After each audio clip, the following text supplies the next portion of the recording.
দেখো বন্ধুরা, পৌষ সংক্রান্তির দিন বানিয়ে নিলাম সরচাকুলি বা তাওয়া পিঠে।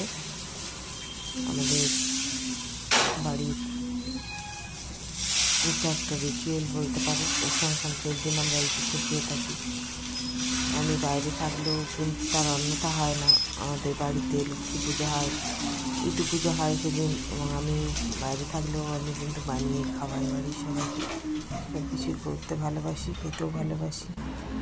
একটু কষ্ট অবশ্যই আছে, খাটালি আছে, তবু সবাই খেয়ে ভালোই বললে ভালোই লাগে। এটা